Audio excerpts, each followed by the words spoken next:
धन्यवाद बुवा. या ठिकाणी अतिशय सुंदर अशी भजनाची सुरुवात बुवांनी केलेली आहे. हॅलो. या ठिकाणी बुवा खरोखरच सुंदर अशी सुरुवात या ठिकाणी. बोलता बोलता बुवा काही बोलून गेले ते नक्कीच परतफेड करणार, ठेवणार नाही शिल्लक. पण त्याचबरोबर खरोखर बुवा अतिशय सुंदर या ठिकाणी भजनासाठी सुरुवात केलेली आहे. बुवाने एकदा जोरदार टाळ्या बुवांसाठी होऊन जातो. काय चांगलं ते चांगलं बोललं पाहिजे. आणि खरोखरच आज या ठिकाणी मगाशी सुद्धा सांगितलं की भक्तिमय असं वातावरण या ठिकाणी आहे. बुवांनी सांगितलं दाढी, माझ्या दाढीकडे याचा लक्ष आहे. कधी वाढवत नाही, 15 दिवसांनी डांबरी करत. अरे दाढी मला येते म्हणून मी ठेवतो. आता ज्याला येत नाही तो नाही ठेवी, घ्यायला पाहिजे ना, हरकत नाही. पण कसा बघा तरणा बाण माणूस नाही काय, एकदम हट्टा गट्टा माणूस, खाते पिते करत नाही. तसे दोघं पण आपण, पण वाटतं काय आज जवळजवळ 40च्या पुढचा माणूस आहे. म्हणजे 40 वय होऊन गेलं दोघांचं पण. आमच्या 42 झालं ना, 43. दादा म्हण उद्यापासून, आजपासून बरं. पण दिसतो काय हो, 42 वर्षाचा दिसतो नाही अजिबात. कारण हा सुद्धा 15 दिवसांनी डांबरीकरण करतो. एक केस त्याचा काळा दिसत नाही. पण हरकत नाही बुवा, अतिशय सुंदर. जेवढं काही बोललात लग्न बिग्नाचं तर सगळं काढणार. गजराच्या माध्यमातून समाज प्रबोधन या ठिकाणी होणार. आणि समाज प्रबोधन आणि या ठिकाणी गजराच्या माध्यमातून बुवांनी सांगितलं की आज जुचंद्र गाव अगदी 7 समुद्रा पलीकडे पोहोचलेलं आहे, नाही का. आणि ह्या गावाची महती जेवढी माहिती मिळाली, जेवढी मला माहिती मिळाली त्या हिशोबाने मी सुद्धा एक छोटासा गजर या गावावरती केलेला या ठिकाणी तो सादर करणार आहे. परंतु तत्पूर्वी काही नवीन जुनी गाणी या ठिकाणी सादर करून समाज प्रबोधन देखील करण्याचा प्रयत्न नक्की करणार. आणि बुवांना देखील त्यांच्या प्रश्नांची उत्तरं नक्की देणार.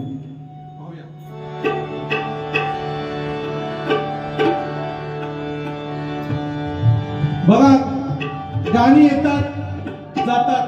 मुन्नी आली, शीला आली, शांताबाई, कितीतरी गाणी आली. पण ती 2 दिवसाची हो, नाही का. पण ओल्ड इज गोल्ड, नाही का. हे गाणं जुनं ते सोनं, सत्यनारायणाची पूजा जिथं असेल तिथं कुठेही, अगदी कुठेही पूजा असू दे, हे गाणं लागल्याशिवाय राहत नाही. बघा श्री हरि जगत पिता दूर करी तुम था, श्री हरि जगत पिता दूर करी तुम था, दूर करी तुम था. एक सत्यनारायणाची कथा, एक सत्यनारायणाची कथा, एक सत्यनारायणाची कथा.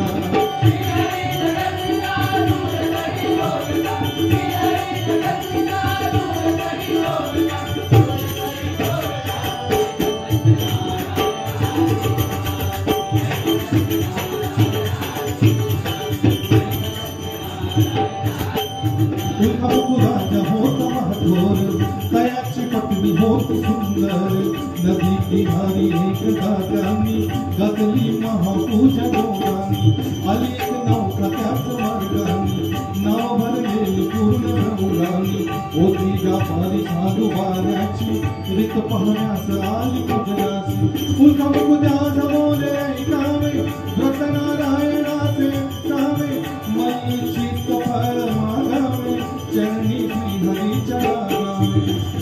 योग्याची ही प्रथा नाहीला कधी प्रथा, योग्याची ही प्रथा, योग्याची ही प्रथा नाहीला कधी प्रथा, नाहीला कधी प्रथा.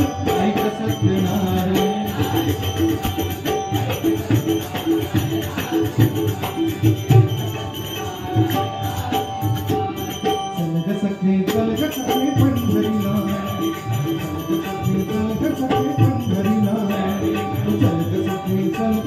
पंढरीला तुझा निधान ठेव,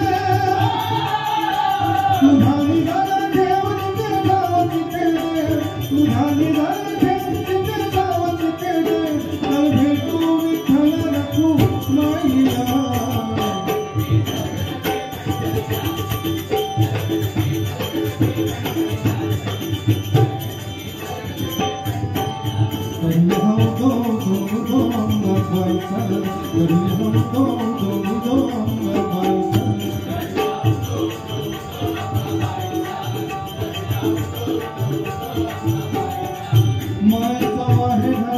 शहरी कोल्हापूर, मायचा वायघर शहरी कोल्हापूर, घेऊया लाभ दर्शनाचा.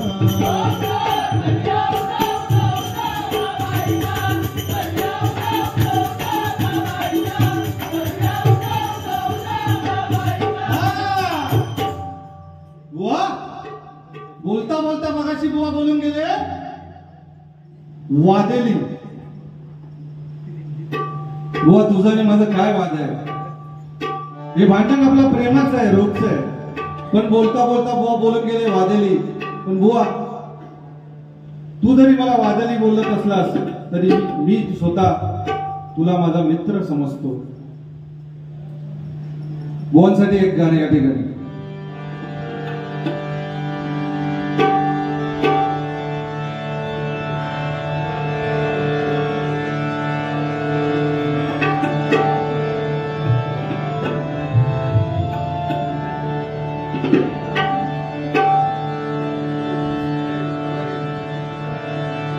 दुःखाडवायला उंबऱ्यासारखा,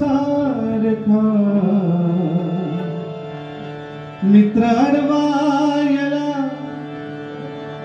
दुःखाडवायला उंबऱ्यासारखा, मित्र बनव्यामध्ये गरव्यासारखा, मित्र बनव्यामध्ये गरव्यासारखा. वाट चुकणार नाही जीवनभर तुझी, वाट चुकणार नाही जीवनभर तुझी, वाट चुकणार नाही जीवनभर तुझी, वाट चुकणार नाही जीवनभर तुझी, वाट चुकणार नाही जीवनभर तुझी. एक तू मित्र कर, एक तू मित्र कर आरशा सारखा, एक तू मित्र कर आरशा सारखा, मित्र बनव्यामध्ये गरव्यासारखा, मित्र बनव्यामध्ये. अतिशय सुंदर कविता आहे मित्राच्या बाबतीत. एक शेवटची या कवितेतील ओळ आहे, शेवटचा चरण आहे, इतकं सुंदर आहे त्याचं मिनिंग. जाळताना मला, जाळताना मला देहायचा ठेवा,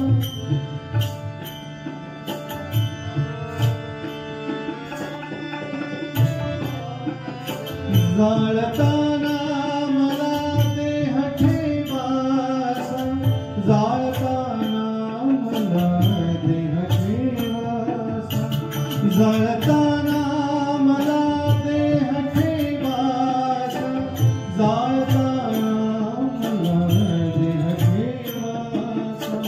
हात खांद्यावरी कसा मला जाळताना कसा ठेवा,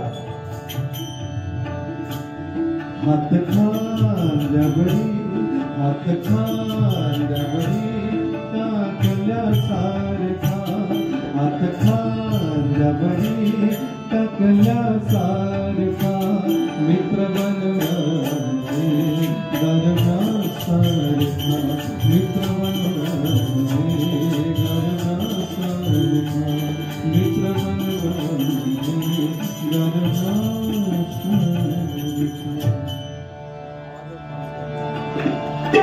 बरोबर, अतिशय सुंदर असं गीत आहे या ठिकाणी हे. आणि बुवा खरोखरच आजची, बुवानी सांगितलं की आजची ही तरुण पिढी, पण खरोखर आजची ही तरुण पिढी आज या तरुण पिढीचं काय होत चाललेलं आहे, आज या ठिकाणी तरुण पिढी या भजनामध्ये दिसत आहे तुम्हाला, परंतु बाहेरची परिस्थिती फार गंभीर आहे नाही का? कारण या तरुण पिढी कुठेतरी आपली व्यसनाच्या आहारी चाललेली आहे. कुठेतरी आज लहान लहान मुलं 16, 17 वर्षाची मुलं गुटखा खातायत, दारू पितायत, सिगारेट पितायत नाही का? या भजनाच्या माध्यमातून थोडं आम्ही समाज प्रबोधन करण्याचा प्रयत्न करतो. पण खरोखर तुम्हाला सांगतो, जरी हे तरुण मुलं किंवा 16-17 वर्षाची मुलं जरी करत असली तरी आई वडिलांचा सुद्धा त्यांना धाक पाहिजे नाही का? पण तो धाक कुठेतरी कमी पडताना दिसतो. त्या दिवशी असं झालं की एक 16 वर्षाचा मुलगा आमच्या, तुमचा थोडा मालवणी समजता ना? मालवणी काय तोंडात असं जरा येता पटकन असा. सिंधुदुर्गात बघा मी रायगडचो, मोठो रायगडचो, मी सिंधुदुर्गाचो. पण बुवा हे तुझं ते माझं करण्यापेक्षा आपण दोघेही कोकणातले आहोत हे महत्वाचं आहे नाही का? रायगडचा, तो सिंधुदुर्गातला, तो वसईचा, तो जुचंद्रातला, तो भांडोपचा कशाला? अरे सगळ्यात पहिलं म्हणजे चांगला माणूस आहोत आपण आणि माणुसकी जपली पाहिजे. हरकत नाही बुवा. तर तो पोरगा होता ना, 16 वर्षाचा पोरगा, गुटखा खात होता हातामध्ये नुसता. ते काय काय ते विमल, वर्गांच्या सगळी नावं माहिती आहेत. ते घेणार, 2 पुडी असतात ना, ते 2 पुडी अशा हातात घेतात, एकात एक टाकतात आणि मग खुळकुळ खुळकुळ खुळकुळ खुळकुळ बरोबर ना? ते घेणार आणि तो खात होता. मी त्याला ओरडलो, अरे तुला काय भीती वाटते की नाही? तुला म्हटलं काय घाबरतोस की नाही? म्हटलं तुझ्या वडिलांना जर कळलं तू गुटखा खातोस तर तुला झोडतील धरून. तो बोलतो नाही हो, मी काय घाबरत नाही. आणि तितक्यात त्याचे वडील तिकडनं येतात, तितक्यात त्याचा बापूस तिकडनं येतात आणि म्हणता, त्यांना बरोबर त्या बापसात बघितल्या बरोबर ती पुडी आपल्या खिशात ठेवल्या. वडिलांना बघितल्या बरोबर तो गुटख्याचं पाकिट त्यांनी लगेच लपून ठेवलं. वडील तिकडनं पुढे गेले आणि मी त्याला विचारलं, काय रे मगाशी मला म्हणतो की मी कोणाला घाबरत नाही आणि आता वडील आल्याच्या नंतर लगेच तू पुडी खिशात लपून ठेवली? तो पोरगा मला काय म्हणाला, काका पुडी खिशात लपवली म्हणजे काय?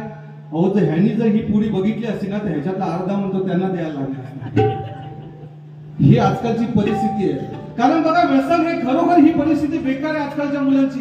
आज लोक दारू पिऊन, सिगरेट पिऊन बघा काय परिस्थिती असते. या भजनाच्या माध्यमातून नक्की आम्ही सांगत असतो काय परिस्थिती असते. 3 मित्र असतात, एक असतो सिगरेट पिणारा, एक असतो गुटखा खाणारा आणि एक असतो दारू पिणारा. तिघही वरती जायची वेळ येते, यमराज खाली येतो, म्हणतो चला झालं तुमचे दिवस भरले. व्यसन केल्यानंतर काय परिस्थिती असते ना ते सांगण्याचा प्रयत्न या ठिकाणी करतोय.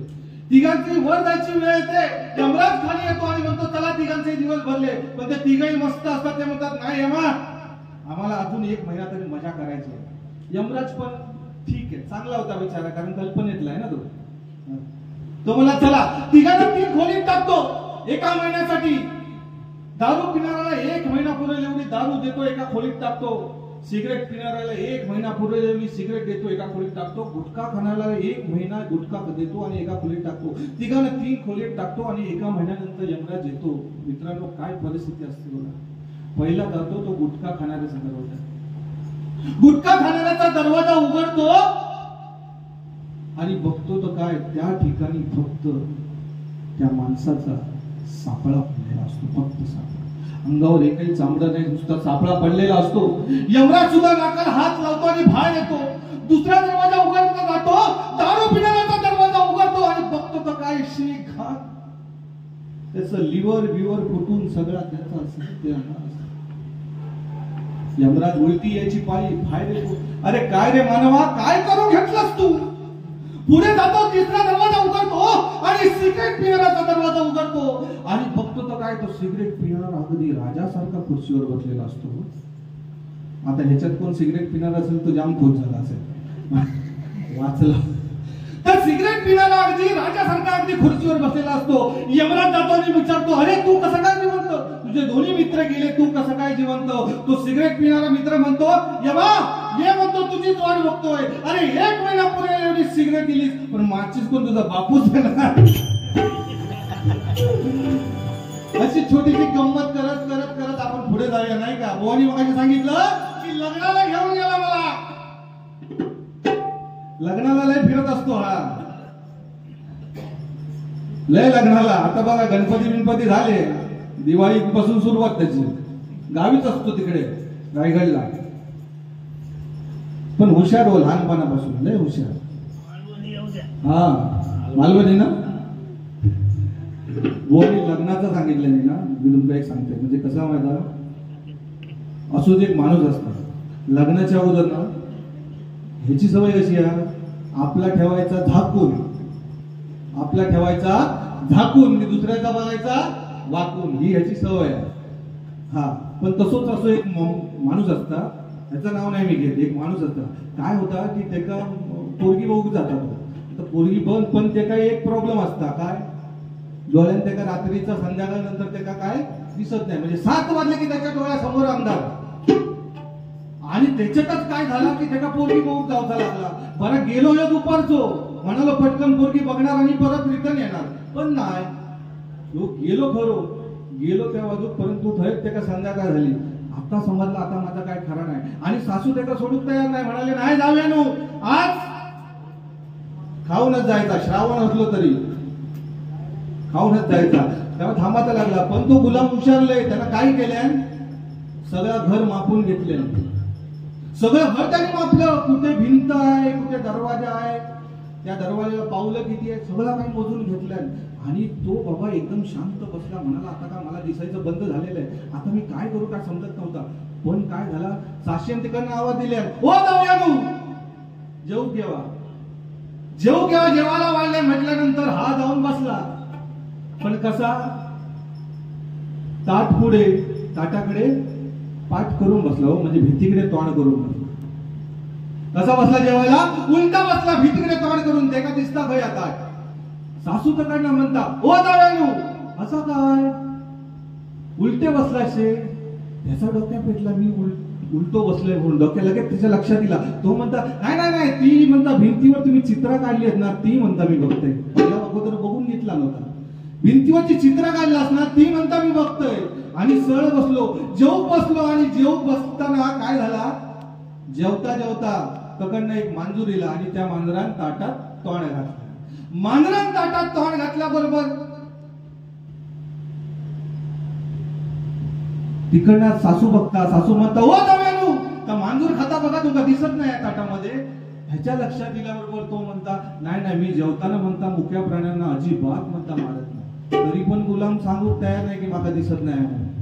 झाला परत जेवण सुरुवात केल्या. तकडनं सासू येईल व थोड्या टाइम आणि डाळ वेळ काहीतरी अशी वाढू गेली. डाळ वाढताना काय झाला, भांड्यात भांडा आपटला. आणि भांड्यात भांडा आपटल्यावर हे का वाटला, परत मांजुरीला की काय, यानं जी ठेवून दिली ती डायरेक्ट सासऱ्याच्या कानाखाली बसली ना, डायरेक्ट सासऱ्याच्या कानाखाली. आणि डायरेक्ट सासऱ्याच्या कानाखाली बसल्याबरोबर सासू म्हणता ओ जावयानू असा काय. ह्याच्या लक्षात दिल्याबरोबर ह्यो म्हणता नाही नाही, माका ना कोण म्हणता विचारल्याशिवाय वाढला ना की म्हणता माझा डोक्या फिरता. तरी पण तो सांगू तयार नाही की माका दिसत नाही म्हणून. झाला बाबा, कसो तरी कसो जेवलो, आज मी धुतले. आणि साशेन म्हटलाय ह्याचा काय आता खरा नाही. एका एके बाजूक ना खोली अंथरून घालून दिल्या. अंथरून घालून म्हणाले हय झोप आणि सकाळी उठान जावा. झोपलो बरोबर, पण रात्री ते काही एक झाली. ती काय थांबता हो कोणाची नाही. उठलो आणि सरळ बाहेर गेलो. सगळा काम आटपल्या. पण परत भूतूर येऊच्या टायमात ना असो एक खांब होतो मध्ये, त्या खांबात आपटलो आणि गोल गोल गोल गोल फिरलो. म्हणजे त्याची सगळी मापा सांगण्याने गेली. म्हणजे जेवढी काही मापा घेतल्या ना ती गोल फिरल्यावर तर भरकाटलो तो. तर काय झालं, आपल्या खोलीत जाऊच्या अगोदर साशेच्या खोलीत गेलो नव्हतो.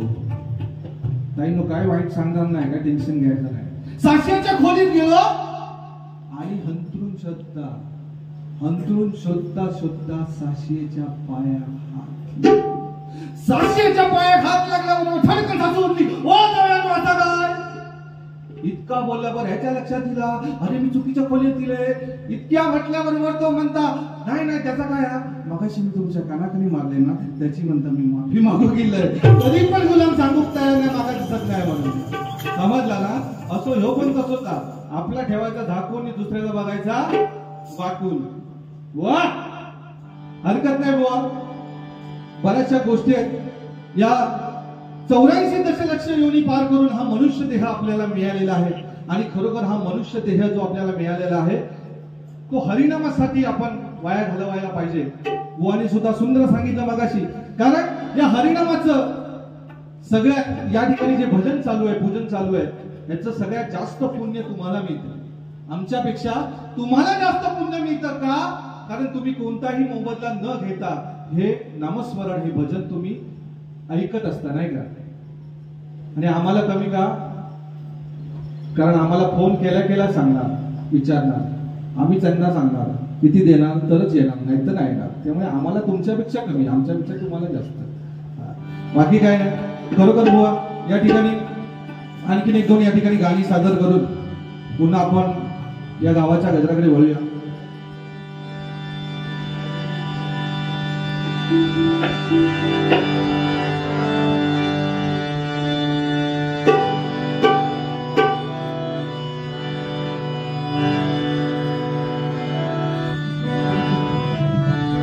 बांगड्याची माळ लिंबावानी डोळा उभी हाय नदीच्या काठाला, उभी हाय नदीच्या काठाला. लखाबा पोतराज लखाबा पोतराज लखाबा पोतराज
नामस्मरण करतोय. परंतु हे पूजन करताना छत्रपती शिवाजी महाराजांचं नाव घेणं हे सुद्धा आपलं कर्तव्य आहे. कारण छत्रपती शिवाजी महाराज नसते तर आज खरोखर आज तुम्ही आणि आम्ही या ठिकाणी काहीतरी वेगळं करताना दिसलो असतो, नाही का?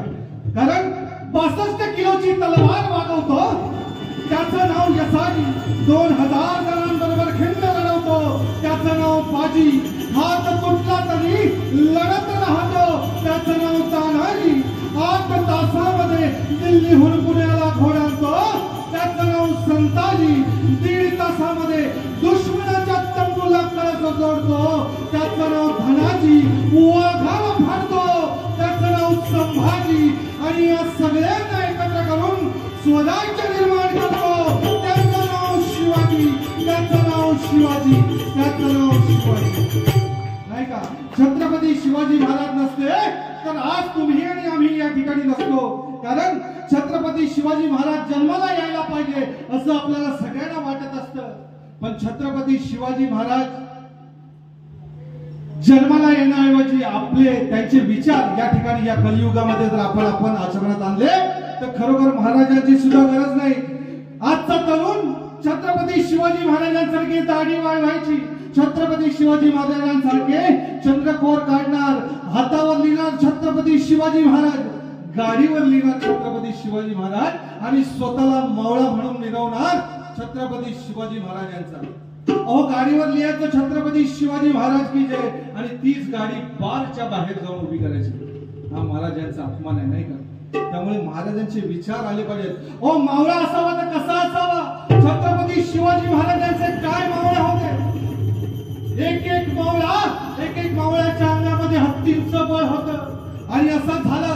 काय झालं बघा, एकदा असं झालं छत्रपती शिवाजी महाराजांची पालखी निघाली गोलकोंड्याला आणि काय झालं, महाराजांची पालखी जात असताना वाटेमध्ये पालखी थांबवण्यात आली.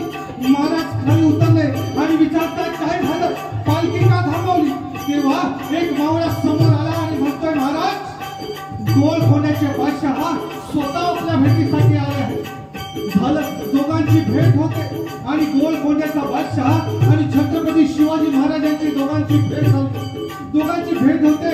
महाराज त्या गोलकोंड्याच्या बादशाहाला विचारतायत की बादशाह आपण या ठिकाणी स्वतः का आला आहात? तेव्हा तो गोलकोंड्याचा बादशाह म्हणतोय महाराज या महाराष्ट्राचा राजा आमच्या राज्यात येणार आहे. या महाराष्ट्राचा राजा आमच्या राज्यात येणार आहे. त्याचे पाय आमच्या राज्यात लागण्या अगोदर त्याच्या पायाची धूळ आमच्या मस्तकी लागावी म्हणून आम्ही या ठिकाणी आलो. आणि दोघांची गळे भेट होते. दोघेही एकत्र निघतात गोलकोंड्याला निघतात आणि काय होतं, गोलकोंड्याला गेल्याच्या नंतर तो गोलकोंड्याचा बादशाह म्हणजे मुघलच तर महाराजांना आपलं वैभव दाखवायला सुरुवात केली. म्हणाला महाराज ये देखो हमारी शस्त्रशाळा, ही बघा आमची शस्त्रशाळा, ही बघा आमची अस्त्रशाळा, ही बघा आमची मोठमोठे अस्त्र होते, मोठमोठे घोडे होते, उंट होते, सगळं काही होतं आणि मोठमोठे कर्नाटकी हत्ती होते. ते हत्ती बघून सुद्धा महाराजांचे डोळे होते. म्हणाले बाबा इतका अवजड प्राणी. गोलकोंड्याचा बादशाह महाराजांना म्हणतोय महाराज आपके पास भी ऐसे हाथी तो जरूर होंगे. तेव्हा महाराज मनात म्हणतायत अरे आमच्या सह्याद्री सारख्या दऱ्याखोऱ्यात इतका अवघड प्राणी आला कुठून? महाराज काय म्हणाले, आमच्या सह्याद्री सारख्या दऱ्याखोऱ्यामध्ये इतका अवघड प्राणी आला कुठून? आमच्याकडे हत्ती नाही. काय म्हणाले, आमच्याकडे हत्ती नाही पण हत्ती सारखी माणसं मात्र नक्की आमच्याकडे आहे. आणि महाराज हे बोलतात. गोलकोंड्याचा बादशाह शेवटी तो मुघलच. त्यानं काय करावं तो म्हणाला महाराज आपके पास हाथी नहीं है ना, आपके पास हाथी नहीं है, हाथी जैसे आपके पास सैनिक है ना, तो ऐसा एक कोई भी सैनिक असा एखादा मावळा तुम्ही तुमच्या सोबत आणला असेलच की. आता महाराजांना प्रश्न पडला, बोलून तर खरं गेलोय पण आता काय करावं? तो गोलकोंड्याचा बादशाह म्हणतोय महाराज असा एखादा मावळा तुम्ही तुमच्या सोबत आणला असेल ना तर आज हो जाऊ दे माझा कर्नाटकी हत्ती आणि तुमचा सह्याद्रीचा मावळा हत्ती आज समोरासमोर काय हो न जाऊ दे. महाराज विचार करू लागले, अरे इतका बलाढ्य हत्ती तो, इतका बलाढ्य कर्नाटकी हत्ती, त्याच्या समोर माझा मावळा इतक्या रक्तानं इतक्या जीवानं गमावलेला हा मावळा कसा काय त्याच्या समोर उभा करायचा? महाराज विचार करताय इतक्या रक्तानं गमावलेला मावळा कसा काय त्याच्या हत्ती समोर उभा करायचा? महाराज विचार करतच होते पण तो शेजारी बसलेला यसाजी कंके नावाचा मावळा खडकन उभा राहिला आणि म्हणाला महाराज आज्ञा असो. आणि महाराज म्हणतात यसाजी गप्पाने अरे मरशील बघतो तिकडे केवढा मोठा हत्ती आहे. पण यसाजी रणांगणामध्ये उतरला. एका बाजूला होता कर्नाटकी हत्ती, एका बाजूला होता सह्याद्रीचा हत्ती. दोघंही एकमेकांच्या अंगावर धावून गेले आणि काय झालं त्या कर्नाटकी हत्तीनं त्या यसाजीला आपल्या सोन्यात धरलं आणि फिरवलं आणि फेकून दिलं. यसाजी संपला असं वाटतच होतं पण काय झालं होतं जेव्हा त्या हत्तीनं यसाजीला आपल्या सोन्यात धरलं होतं, फिरवलं होतं आणि फेकून दिलं होतं, तेव्हा यसाजीने सुद्धा आपली शमशेर काढली होती आणि ती गाड सोन एका बाजूला आणि हत्ती एका बाजूला केला होता. असा होता सह्याद्रीचा मावळा, असा होता छत्रपती शिवाजी महाराजांचा मावळा, असा होता छत्रपती शिवाजी महाराजांचा. आणि आपण म्हणतो छत्रपती शिवाजी महाराज जन्माला यायला पाहिजे, पण आजचा मावळा घड नाही मावली. प्रामाणिकपणे सांगतोय, आजचं मावळं त्याच्यावर भरोसा ठेवतो नाही. कारण आज जर महाराज असते तर खरोखर डोक्यात हात लावलेले असतात, त्यांना सुद्धा पिडलेले असतं. महाराज उद्या कोणता किल्ला जिंकायचा आहे सांगा, फक्त तुम्ही फक्त एवढी सोय करा, आम्ही कुठे पण यायला तयार आहे. त्यामुळे नायक हे सगळं बघू ना ते बरे, पण त्यांचे विचार आपल्या सोबत नक्की आहेत. त्यामुळे सगळ्यांनी त्यांचे विचार घेऊन चालायला पाहिजे, नाही का? बुवानी मगाशी सांगितलं, आज खरोखर आपली संस्कृती तुम्ही जपताय. आज 157 वर्ष हा हरिनाम सप्ताह या ठिकाणी होतोय, म्हणजे 15 दशक या ठिकाणी तुम्ही सगळेजण हा हरिनाम जपताय. आणि या जुचंद्र गावाचा हा इतिहास खरोखरच अतिशय 7 समुद्रा पलीकडे जाऊन पोहोचलेला आहे. आणि खरोखर तुम्हाला सांगतो की आम्ही सुद्धा पेपरात वाचतो, युट्यूबला बघतो. खरोखर आज अशी ही संस्कृती जपणारं गाव इतकी वर्ष खरोखर आज पहिल्यांदा बघतो. कारण एकदा जोरदार टाळ्या तुमच्यासाठी, कारण 150 वर्षामध्ये कमी नाही होत, नाही का? आजकाल आपली संस्कृती आपण पाश्चिमात्य दिशेला चाललेलो आहोत, नाही का? जुनी संस्कृती आपली विसरत चाललेलो आहे. काळ बदलतोय पण काळाबरोबर आपली संस्कृती विसरायची नाही, नाही का? उदाहरणार्थ बघा, आता इथे बऱ्याचशा स्त्रिया बसलेल्या आहेत, आमच्या जुन्या बायकांना माहिती असतात, आजी आजीजी, म्हणजे कपाळावर जेवढं मोठं कुंकू तेवढं सौभाग्य बळकट समजलं जायचं. जुन्या आजी म्हणजे जुने असतात ना, जुन्या बायका, त्यांना माहिती, जेवढं मोठं कपाळावर कुंकू असेल तेवढं सौभाग्य बळकट.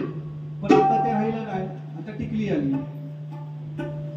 ती टिकली तर टिकली, आणि कपाळावर येऊच्या अगोदर किती ठिकाणी टेकली, नाही का? आंघोळी केल्यावर पाण्याच्या टाकीवर चिकाटलो नवरं, पाण्याच्या टाकीवर आरशावर चिकाटलं, कधी कधी लाईटीचं बटन सुद्धा सोडणार नाही, नवरं हे बिचार चिकाटलेलं असतं. पण ही काळाची गरज आहे, टिकली हे काळाची गरज आहे तुमच्या बाजूने. पण बघा ना, आजकाल अशी परिस्थिती निर्माण होते की सगळं संस्कृतीप्रमाणे सगळं काही बदलत चाललेलं आहे. मोबाईल आलेले आहेत आपल्या हातामध्ये, नाही का? आज मगाशी मी सांगितलं की छत्रपती शिवाजी महाराज जन्माला यायला आपण सगळे म्हणतो, पण त्याच्या आधी जिजाऊ आपल्या घरी जन्माला यायला पाहिजे, नाही का?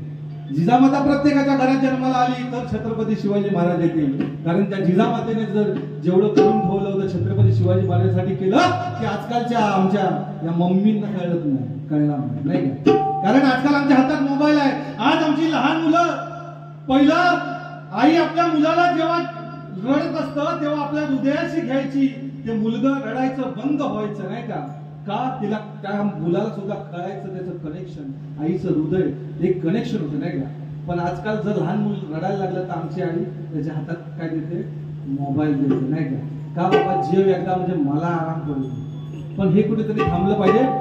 मोबाईल चांगली गोष्ट नाही असं म्हणत नाही, खूप चांगली गोष्ट आहे, चांगले संवाद होतात, पण तितकाच वाईट सुद्धा गोष्ट आहे. लहान मुलांपासून मोबाईल किती त्यांना वापरायला द्यावा हे आपल्या पालकांनी किंवा आपण सगळ्यांनी हे समजून घेतलं पाहिजे. आता मोबाईल म्हटल्यानं प्रत्येकाच्या हातात, ह्याच्या हातातलाही मोबाईल असतो, कुठे जेवायला गेला म्हणून बोलत नाही मी, पण येईल तो मोबाईल ह्याच्या हातातला आहे. आजोबा तुमचा माहित नाही, कंटिन्यू मोबाईल. मी त्या दिवशी बघितलं, हा काय टाईप करतो, तो मोबाईलवर टाईप करत होता, लिहित होता, तू हसत असशील तर खुशी पाठव. हा दिसतो तसा नाही तो. तू हसत असशील तर खुशी पाठव, तू रडत असशील तर अश्रू पाठव. तू हसत असशील तर खुशी पाठव, तू रडत असशील तर अश्रू पाठव. तू जागी असशील तर स्वप्न पाठव, तू जागी असशील तर आठवणी पाठव, तू झोपली असशील तर स्वप्न पाठव. टाईप केलाय, काय टाईप केलाय? तू हसत असशील तर खुशी पाठव, रडत असशील तर अश्रू पाठव, तू जागी असशील तर आठवणी पाठव, तू झोपली असशील तर स्वप्न पाठव. टाईप केल्याने पाठवून दिलं. मी गपचूप मागणं बघतो, मेसेज तिकडे गेला आणि पटकन तिकडनं रिप्लाय आला. ती म्हणते मी भांडी घासते, घरकडे पाठवू काय? असा गुलाब आहे, हरकत नाही. काय माहितीये, बोलायला खूप आहे पण वेळेचं बंधन आहे. आणि बुवा तसे बोलायला गेले तर मी ह्याला खूप बोलतो, म्हणजे खूप. आज मी मंदिरात कार्यक्रम आहे, खूप म्हणजे खूप बोलतो, नाही असं काय, पण काय, पण त्या माणसाला कधी राग येत नाही, कधीच नाही. विचार आल्यावर कधीच त्या माणसाला एका शब्दात मी किती बोलतो त्याला, पण त्याला मन राग येत का? निर्लज्ज माणसाला कसली लागी ते काय फरक नाही पडत, पण तेवढ्यात निर्लज्ज मी सुद्धा आहे, पण तो मला सुद्धा हरकत नाही. चला गजराकडे वळूया. या गावावर एक छोटासा गजर करण्याचा प्रयत्न केलेला आहे मी स्वतः, त्याच्यामुळे या ठिकाणी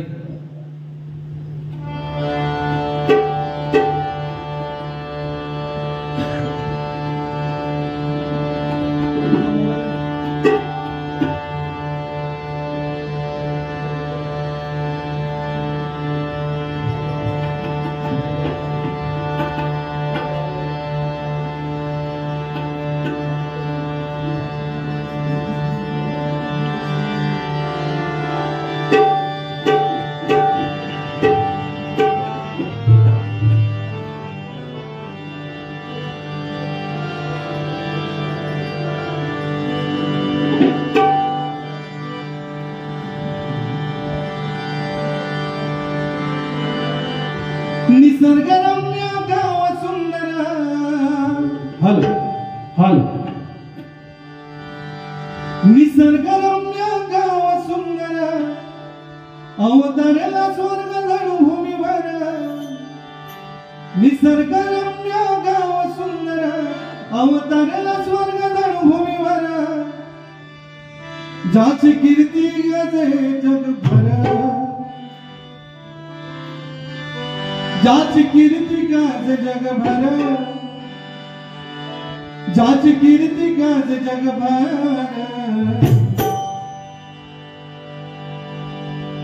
ज्याच्या नावात आहे चंद्र. ज्याच्या नावात आहे चंद्र. ज्याच्या नावात आहे चंद्र तो गाव जुचंद्र. ज्याच्या नावात आहे चंद्र तो गाव जुचंद्र. ज्याच्या गावात आहे चंद्र तो गाव जुचंद्र.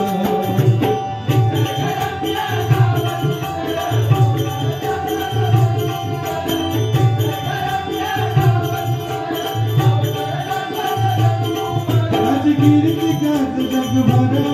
त्याची कीर्ती गाजे जगभर. ज्याच्या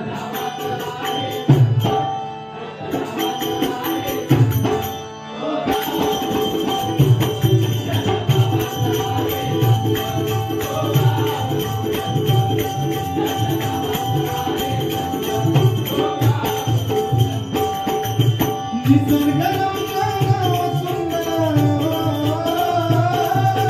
निसर्गरम्य गाव सुंदर अवतरला स्वर्ग भूमीवर.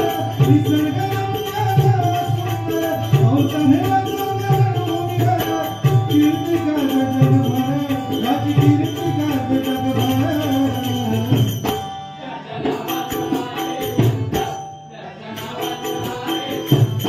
तो गाव जुचंद्र.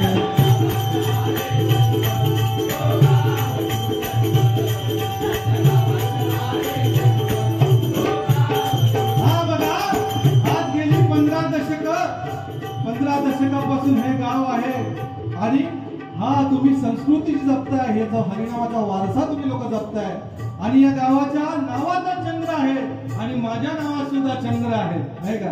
हा याच्या नावात काय आहे? आनंद आहे, संतोष. काय म्हणतोष? संतोष. गेला कुठे? मगाशी ते आमचे शाहीर काय त्यांनी निवेदन करताना म्हटलं शिरकड भाडाकला तो. शिरकड नाही, शीतकर. शीत. शीत नावाचे अर्थ किती आहेत बघा. शीत म्हणजे काय? थंड नाही का. शीत म्हणजे थंड होतो, पण तसा हा थंड नाहीये. दुसरा अर्थ काय होतो शीतचा? भाताचं काय म्हणतो? भाताचं शीत सुद्धा आपण म्हणतो नाही का. पण भाताचं शीत जेव्हा आपल्या ताटामध्ये असतं तेव्हा त्याला आपण काय म्हणतो? भात. पण जेव्हा ते ताटा बाहेर पडतं तेव्हा त्याला आपण काय म्हणतो? खरकट नाही का. पण बुवा तसे नाही आहेत, आमचे बुवा खूप चांगले आहेत. फक्त शीत म्हटलं म्हणजे थंड. थंड माणूस नाही आहे तो. आता बघा कसा पेटून उठतो तो. आणि सगळ्यात महत्वाचं म्हणजे बुवांची कोरस. एकदा जोरदार टाळ्या बुवांच्या कोरससाठी. कारण आज बुवांची ज्याप्रमाणे खरोखर बुवांनी सांगितलं की आज संस्कृती जे जपतायत आमच्या प्रत्येकाच्या घरामध्ये लहानपणापासून आम्ही या भजनाच्या माध्यमातून आलो, आमच्या गुरुजनांच्या मार्गदर्शनाखाली आम्ही चालतोय आणि त्यांच्या पावलावर पाऊल ठेवतोय। आज बुवा सुद्धा बुवाने मगाशी सांगितलं, चंद्रकांत बुवा कदम, परशुराम बुवा पांचाळ, वामन बुवा खोपकर, विलास बुवा पाटील, नाही का? त्याच्यानंतर चिंतामणी बुवा पांचाळ झाले, नाही का? यांच्यानंतर आमचे भगवान लोकरे बुवा आहेत, हरियान बुवा आहेत, श्रीधर मुलगेकर बुवा आहेत, रामदास दासले बुवा आहेत, नाही का? अशी बरीचशी मंडळी आहेत जी त्यांच्या मार्गदर्शनाखाली त्यांना ऐकून आम्ही मोठे झालो, नाही का? आणि आज इथपर्यंत पोहोचलोय। आणि ही पदवी जी आम्हाला मिळालेली आहे ही साध्या सुद्धा मिळत नाही, कारण ज्याच्या नशिबात हे मिळतं त्याला खरोखर तो भाग्यवान असतो। आणि आज आम्ही दोघेही बुवा भाग्यवान आहोत या ठिकाणी बसून, असं आम्ही स्वतःला समजतो। आज बुवांच्या घरात बघा, हे चौघे तर कोरस, 4 भाऊ आहेत बुवांचे जे कोरसला आहेत, 2 शिष्य असतील पण 4 भाऊ आहेत, त्यातला एक मुलगा 5वा मुलगा आहे, त्यांचा मुलगा सुद्धा अतिशय सुंदर गोड गातो। एकदा जोरदार टाळ्या त्याच्यासाठी सुद्धा, म्हणजे चांगला म्हणून सांगण्याचा प्रयत्न करतोय। एका बाजूला मी बुवांना बोलतोय देखील, पाटील बुवा, एका बाजूला मी त्यांना बोलतोय, पण त्यांच्याबद्दल चांगलं सुद्धा सांगितलं गेलं पाहिजे, नाही का? असं मी या मताचं मी आहे आणि ते चांगलं आहे ते सांगितलं पाहिजे। पण खरोखर हे त्यांचं कुटुंब असं तुम्हाला उदंड आयुष्य मिळो आणि वर्षानुवर्ष तुमचं या हरिनामामध्ये बुवा जाओ, या आमच्या या हनुमंताच्या चरणी प्रार्थना करतो। आणि खरोखर त्याचप्रमाणे या गावाचं सुद्धा बघा,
फुलांचा इतिहास कळ्याने लिहिला, रात्रीचा इतिहास चांदण्याने लिहिला आणि या समस्त चंद्र गावाचा इतिहास तुम्हा सर्व कोळी बांधवांनी लिहिला, कोळी बांधवांनी लिहिला, कोळी बांधवांनी लिहिला। म्हणून म्हणतो बघा, डोंगर खडे कपारी वचलय 150 वर्षापासून,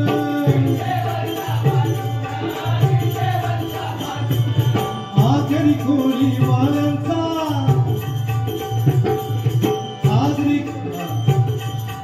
आगरी कोळ्यांचा हा गावाला तो एको पान,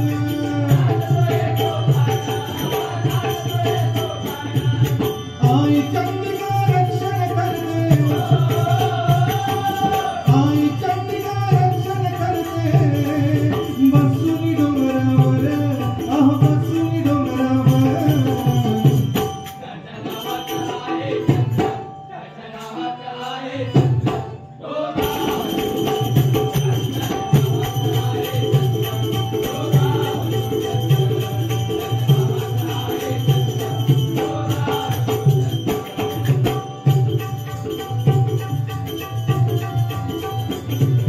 घराघरात घडती इथे दर्जेदार कलाकार,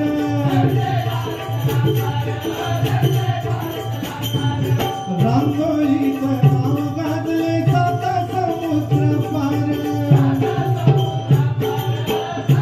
हा बघा, घराघरामध्ये कलाकार आहेत, दर्जेदार कलाकार आहेत घराघरामध्ये। आज रांगोळीचं प्रदर्शन म्हणा किंवा रांगोळी या जुचंद्रा गावची 7 समुद्र पलीकडे जाऊन पोहोचलेली आहे, नाही का? आम्ही सुद्धा पाहत असतो की रांगोळी इतकी सुंदररित्या जिवंत अशी रांगोळी बुवा या ठिकाणी इथली कलाकार काढतात आणि खरोखर ही फार मोठी गोष्ट आहे। कसं असतं की आपण भाग्यवान असतो. आपल्या गावामध्ये किती कलाकार घराघरामध्ये घडतायत. भजन म्हणू नका, नाट्य कलाकार म्हणू नका, सिने कलाकार म्हणू नका, की रांगोळी कलाकार म्हणू नका. या प्रत्येकाच्या घराघरातून कुठला ना कुठला कलाकार या ठिकाणी घडतोय. त्यामुळे खरोखर आज ही 150 वर्ष झाली आहेत, पण आणखी हजारो वर्ष या जुचंद्रा गावाचं नाव हे कलाकार अगदी उंच ठिकाणी नेऊन ठेवतील याबद्दल वाद नाही. म्हणून म्हणतो एकदा जोरदार पुन्हा एकदा या कलाकारांसाठी आणि तुमच्या सर्वांसाठी होतं.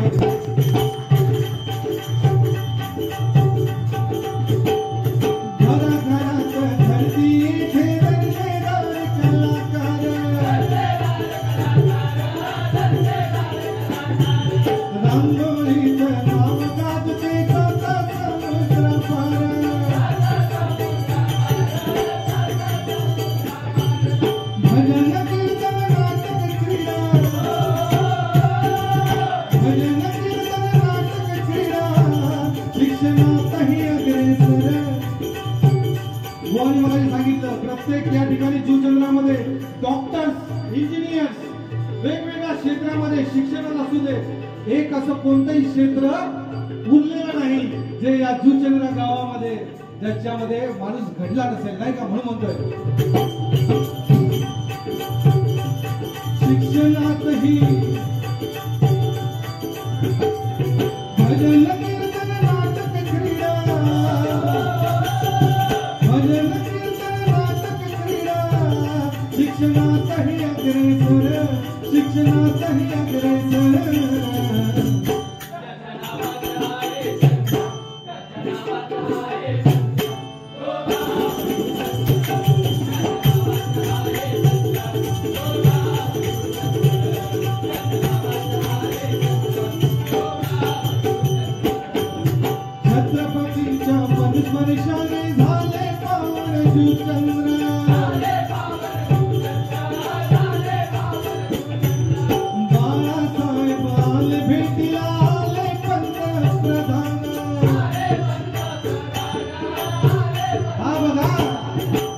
देशाचे पंतप्रधान सुद्धा या ठिकाणी येऊन गेले.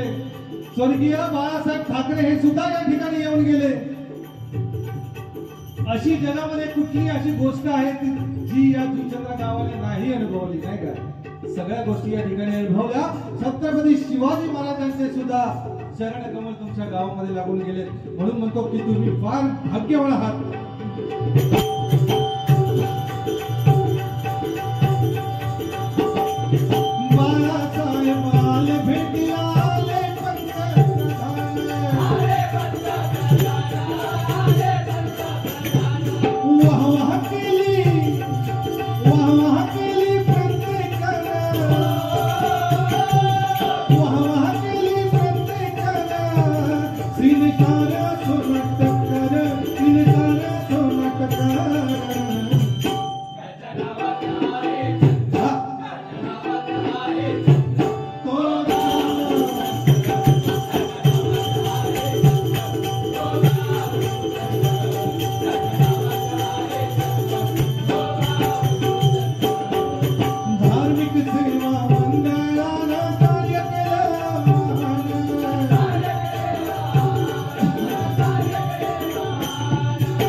धार्मिक सेवा मंडळात गेली 15 दशक हा हरिनामाचा वारसा हातामध्ये घेऊन चालतायत, हरिनामाचा झेंडा हातामध्ये घेऊन चालतायत. म्हणून मी काय म्हणतोय बघा, हवेत झेप घ्यायची असेल तर पक्षासारखं बळ हवं, हवेत झेप घ्यायची असेल तर पक्षासारखं बळ हवं, दरीत झेप घ्यायची असेल तर माशासारखी कला हवी.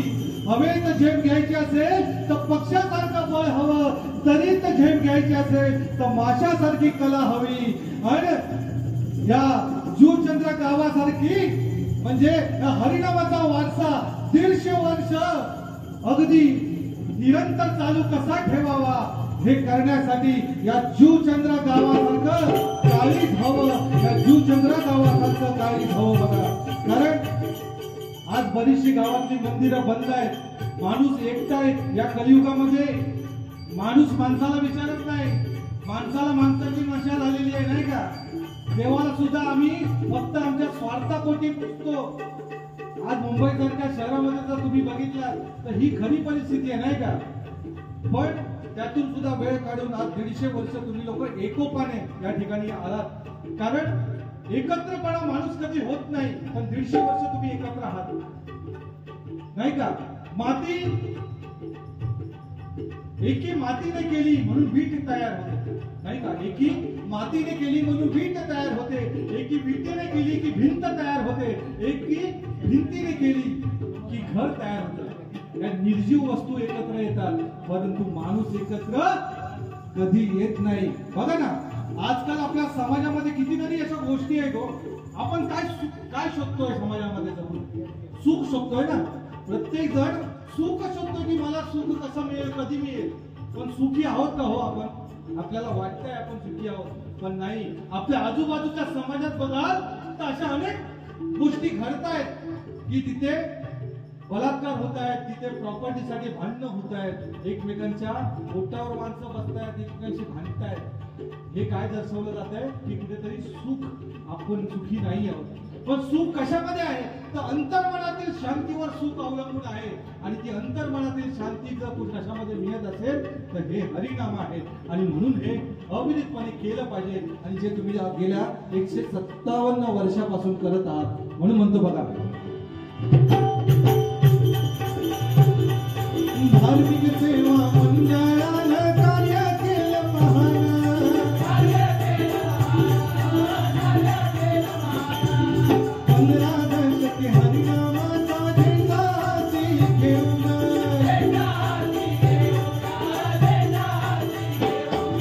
चंद्रकांत ही झाला धन्य,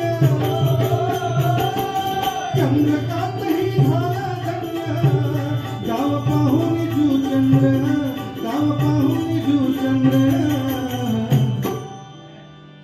ज्याच्या नावात आहे चंद्र, माझ्या नावात आहे चंद्र, ह्याच्या नावात नाही चंद्र. ज्याच्या नावात आहे चंद्र तो गाव जुचंद्र, तो गाव जुचंद्र. ज्याच्या नावात आहे चंद्र तो गाव जुचंद्र.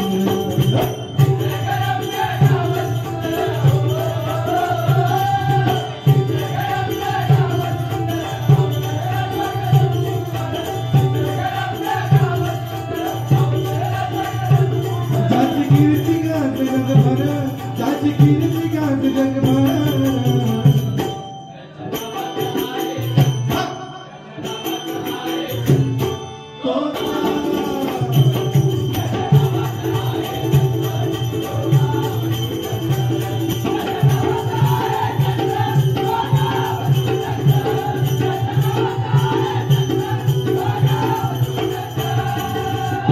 जुचंद्र. धन्यवाद.